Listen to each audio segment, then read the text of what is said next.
Bueno, y entonces llegábamos a la idea de una nueva ciencia de la comunicación. Si nosotros antes, esto que estaba mostrando María, tenía que ver con una comunicación tradicional, ¿no? Lo del emisor, receptor, claro, y demás. Por eso, lo que sí, hablábamos de una nueva ciencia de la comunicación, porque hasta ahora nunca se habló desde este tercer lenguaje. Y cada ciencia tenía su lenguaje. Cada ciencia tenía su lenguaje. Lo que la nueva ciencia de la comunicación, que sumado da 2, 5, 4, ¿no? Aparece nuevamente este 2, que decíamos que resignificamos comunicación. Y bueno, 5, 4, siempre Argentina metida en el medio. Y la lógica del diseño, o sea que en realidad es la comunicación de la lógica del diseño, la nueva ciencia de la comunicación. Una herramienta para poder percibir esta comunicación son los números, que es a donde íbamos después, lo que vos preguntabas. Los números nos ayudan a aproximarnos a comprender, porque los números, en el pizarrón Alejandra había escrito que los números son el lenguaje del cuarto plano, o sea, es el lenguaje del diseño. Pero si yo puedo ver el diseño, llego mucho más rápido a la comunicación a la comunicación más efectiva entre partes. ¿Qué, vos querías decir algo? No, ¿qué es eso? Lo que pasa es que es el rediseño del diseño. Claro. Sí, claro. Porque siempre va a ser diseño. Pero como es un rediseño continuo, es un no diseño. Es un no diseño, claro, porque es así, es instantáneo, es a cada instante. Y bueno, veíamos esta nueva ciencia de la comunicación y el 254, que en la segunda serie alfanumérica, que empieza con el 28, nos da 1010, esto que vos decís, así, 10-10, creación a cada instante. La respiración. Claro, no es estático, no es una comunicación estática. Y justamente, y en el... no es, y con la lupa también es 1222,1, o sea, en el plano 1 toda la comunicación, la anticipación, porque también el 2 es la anticipación. Y entrando por derecha tenés el universo base 21 también. Sí, y es 12, 2, 21. Sí, es no... Lo que tienen los números que no se pueden explicar, porque justamente ponerle palabras a lo que el número muestra es otra vez cosificar y estancar. Bueno, esa dio en un clavo, porque en realidad en la paradoja esto de diseño, no diseño, lenguaje, no lenguaje, es así. Claro. Es así.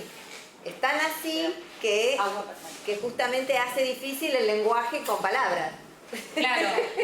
Es lo que pasa por ahí, lo que me pasa a mí cuando hago una noticia del diario. Y yo veo los números y no puedo explicar exactamente qué es lo que es ese número, pero hay algo ahí que se está mostrando mucho más claro que si leo la noticia. Claro. ¿No? Después, más adelante vamos a ver en algunos. No tengo. Sí. ¿Sigo? Sí. Bueno. Y entonces decimos que si todo se interpreta con un nuevo lenguaje, hay un nuevo paradigma científico. Así como antes se creía que la filosofía era la madre de todas las ciencias, o se ha ido cambiando, pero había siempre una madre de todas las ciencias, hoy no hay una madre de todas las ciencias, hay un nuevo paradigma científico, que desde la lógica global convergente, con esta nueva ciencia de la comunicación, vamos a llegar a unas nuevas ciencias interdimensionales. Ya la ciencia no puede estar, bueno, yo soy física, yo soy matemática, no nos juntamos. O sea, el universo muta a cada instante. Y la interpretación a partir de este tercer lenguaje, de esta nueva ciencia de la comunicación, justamente tiene que ver con este nuevo paradigma científico. Es ver las ciencias todas desde esta nueva ciencia de la comunicación. Las ciencias perdieron funcionalidad. Exactamente. Lo que hace funcional a la ciencia el nuevo lenguaje. Este nuevo tercer lenguaje va a ser funcionales a las ciencias, no por la ciencia misma, porque la ciencia se alimenta de sí misma y termina no diciendo nada. O sea, no lo vemos a cada instante, todas las ciencias. Yo en mi trabajo cotidiano, escuchar que alguien hable de ciencias de la educación es lo más bizarro que puede existir, La educación no es una ciencia. Partamos de ahí. Entonces todo lo que desarrollan es absurdo. Mirando alumnos que no existen, evaluaciones que no existen y docentes que no existen. Y gente que nunca estuvo dando en un aula con gente, con maestros. O sea, tomo esa porque es la que conozco.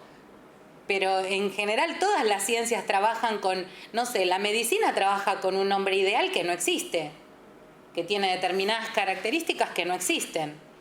Porque no todos los hígados son iguales, son células que lo componen. Entonces, a partir de la nueva ciencia de la comunicación, con el lenguaje de cada ciencia, se puede ver mucho más efectivamente el rol y la funcionalidad de la ciencia.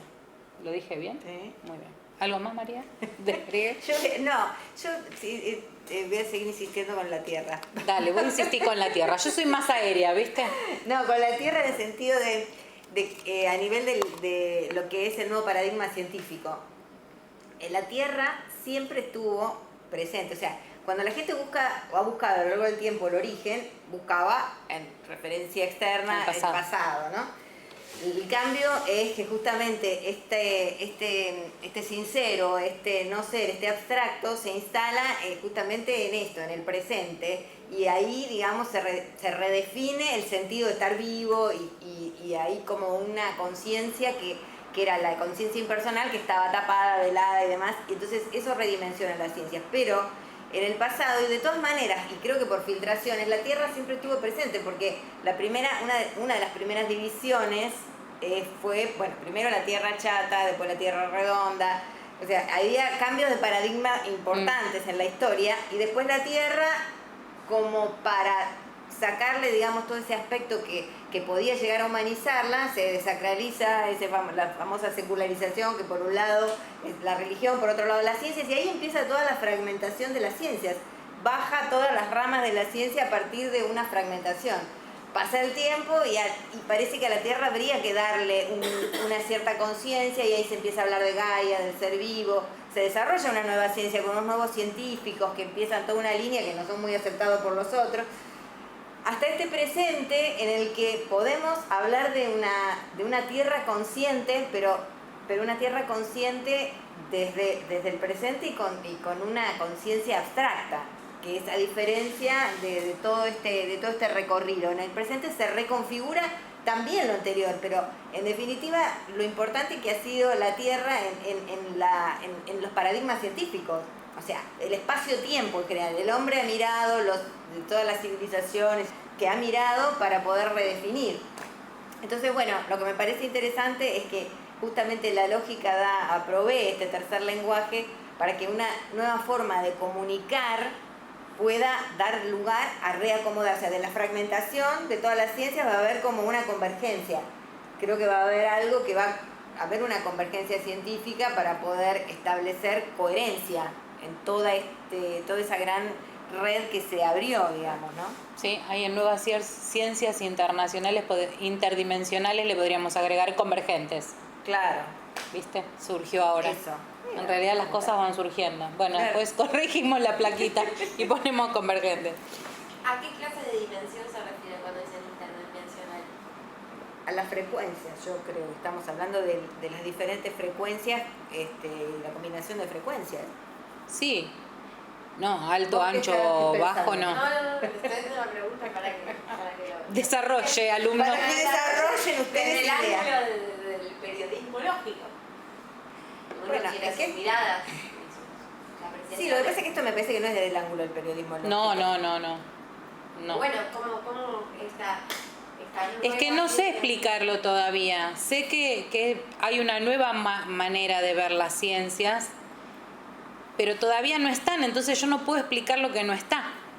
bueno, No puedo explicar lo que no está. Es como cuando le dicen a Alejandra, bueno, el 15 de octubre, ¿qué va a pasar? Y yo qué sé qué va a pasar. Yo sé que es esa frecuencia que puede suceder.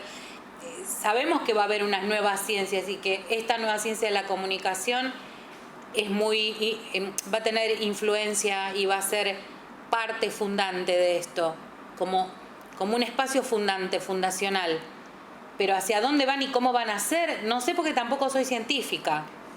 No, en ese punto. Lo único que sumó y aporta justamente la nueva concepción es que va a ir por la finalidad esta vez la ciencia.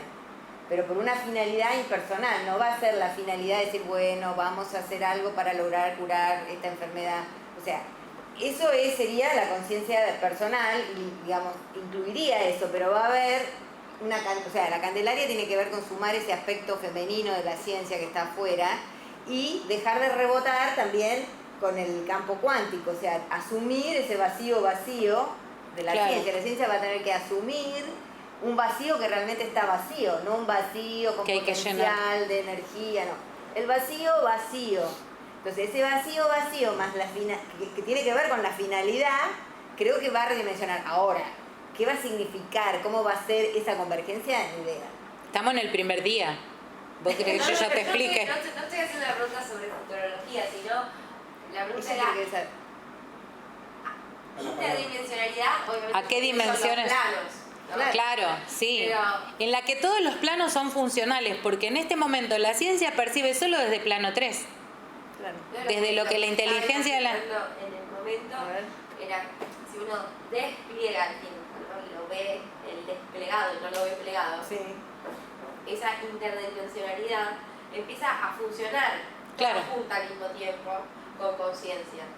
Claro. Entonces, se simplifica mucho todo, se achica mucho el margen de error al desplegar las dimensiones y reconocerlas. Yo pensaba en eso. Y si lo sabías, ¿por qué no lo dijiste? No, Tenés que preguntar.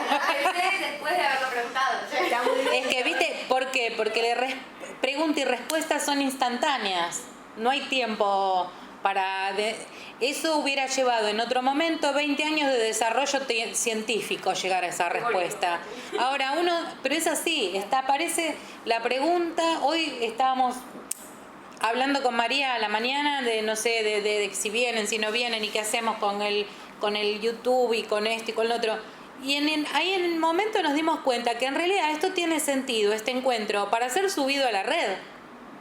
Y que ahí el espacio físico es la excusa pero en realidad es mucho más importante que esté subido a la red, ni siquiera para que lo escuche la gente, sino para que esté justamente con esta idea de fundante, de clavar la idea en el inconsciente, como dice uno que yo conozco, ¿no? Se clava la idea en el inconsciente y se desarrolla. Pero también volviendo a la Tierra, también hay que clavarlo en la Tierra. Claro. Bueno, pero justamente, si el inconsciente es colectivo, la Tierra también tiene un inconsciente que compartimos. Ese es el problema que no asumimos. Claro. La vemos a la Tierra como la madre, como la que nos sostiene, como la nave que nos transporta por el universo, pero no, lo romántico nos quita la posibilidad de asumir realmente como que somos terminales de la Tierra, que somos como pelitos de la Tierra, ¿no? Y que somos parte. ¿Qué Se quisieras? le saca eso, se le saca como la Gaia, somos parte de la Tierra, somos la Tierra y Claro. no somos la Tierra y somos individuos. Pensando en el tema de la emoción, pero ahora resignificado digo, la emoción que fue la que en algún punto se recuperó con Gaia, digamos, ¿no? Porque la Tierra recupera eso desde un paradigma energético, pero después, ahora, en este momento abstracta, nos damos cuenta que esa emoción en realidad es como una filtración, porque si la emoción verdadera es la emoción, Lógica, movimiento. era el tercer lenguaje. Uno estaba buscando comunicarse, conocer el lenguaje para conectar con la Tierra desde la emoción, pero desde la superficie. No conocíamos, pero el verdadero lenguaje de la Tierra es la emoción. Es la lógica en movimiento. O sea, que en realidad hay un inconsciente que sabe que detrás de esa emoción hay más. O sea, que no es solamente la emoción superficial de los circuitos, que es la comunicación que hoy estamos viendo, que ese 2, que esa membrana es la comunicación. Entonces, bueno, nos quedábamos ahí, ¿no? En la superficie de la comunicación, pero que la verdadera comunicación está ahí. Y yo pensaba, lo de inhumano también del hombre, el hombre, ¿por qué también niega lo inhumano? Más allá de que en cada una de estas etapas el inhumano actuaba, digamos, de acuerdo a los parámetros, los marcadores, ¿no? Pero digo, ¿por qué negaba? Porque no tenía emoción. Y en realidad fue siempre una interpretación errada de la emoción porque la configuración que teníamos no incluía el elemento inhumano, no incluía el vacío, el sincero. Entonces pienso que siempre el humano estuvo conectado con la idea de comunicar con el espacio, con el lenguaje. Hay un dato muy interesante, que este es lo último, pero los incas que tienen que ver con los Tiwanacotas, que se fueron de Bolivia a Perú, los incas desarrollaron un lenguaje digital. Ustedes saben que ellos no escribían, o sea, ellos tenían el lenguaje, el quechua, el aymara, hablaban, tenían su lenguaje, pero el lenguaje escrito, ellos no escribían, o sea, no cristalizaban escribiendo. ¿Y qué hacían? Habían adquirido para comunicarse un lenguaje digital. Tenían unos quipus, que eran como los cuentaganados, pero que eran unas especie de trozos de hilos que formaban unos y ceros. Eran un pedazo de una especie de hilo que primero tenía un tramito, un nudito, un tramito, un nudito, un nudito. Bueno, tenían un lenguaje digital, o sea que creo que, bueno, obviamente los incas y así muchos otros pueblos han tenido filtraciones de un lenguaje que excediera el lenguaje, digamos, convencional y lineal para poder acceder a esa comunicación con el espacio y con la tierra. Solo que, bueno, estábamos, digamos, en una etapa en la que esa filtración era solamente eso, una filtración. Ahora ya podemos empezar a incorporar el sincero desde otro lugar, desde un lugar real y presente. Sí, esto que decís me hace acordar, en realidad casi todas las civilizaciones al principio pensaban que la escritura no podía ser, por ejemplo, para las cosas sagradas, porque las cosas sagradas no podían cristalizarse en algo escrito. Desde el budismo, los griegos tampoco escribían, en la India no se escribía, los sutras de los budas no eran escritos, porque la idea de la escritura, si la palabra cristaliza, la escritura cristaliza la palabra, claro. Porque es la cosificación, o sea, tenés la cosa, la palabra que la cristaliza y la escritura que cristaliza, la palabra que de la... O sea, es muy fuerte esto de la escritura, porque en realidad viene a cristalizar. Es un lenguaje que cristaliza y que, como dice un autor, no es natural en el ser humano. Es una tecnología la escritura, que no es natural. Si fuera natural en el ser humano tendríamos dedos con plumas para poder escribir, dice él, ¿no? Es una que en realidad todo tiene que ver con el desdoblamiento, esto de diseño, porque la escritura es un diseño, ¿no? Esto de un diseño que todavía cierre mucho más la posibilidad de comunicar con el vacío, con el origen. Porque cuanto más cristalizados son los diseños, más perfectitos, más cerraditos, menos posibilidad de salirse de ahí. Así que sí, es muy interesante esto. Ven, estas cosas van surgiendo a medida que también uno vamos charlando, porque en realidad es inagotable. Y nosotras no, si bien armamos las placas, era lo que va surgiendo también, las charlamos, las vimos como 800 veces, pero se va abriendo, porque justamente, y bueno, también queríamos que las placas, que si bien tienen palabras escritas, fueran muy breves y muy concisas para que justamente no cristalizaran la posibilidad de las ideas que pueden ir surgiendo cuando uno ve, funcionan más a modo de estímulo que de guía o de palabra para seguir, ¿no? Así que bueno, seguimos con la que viene.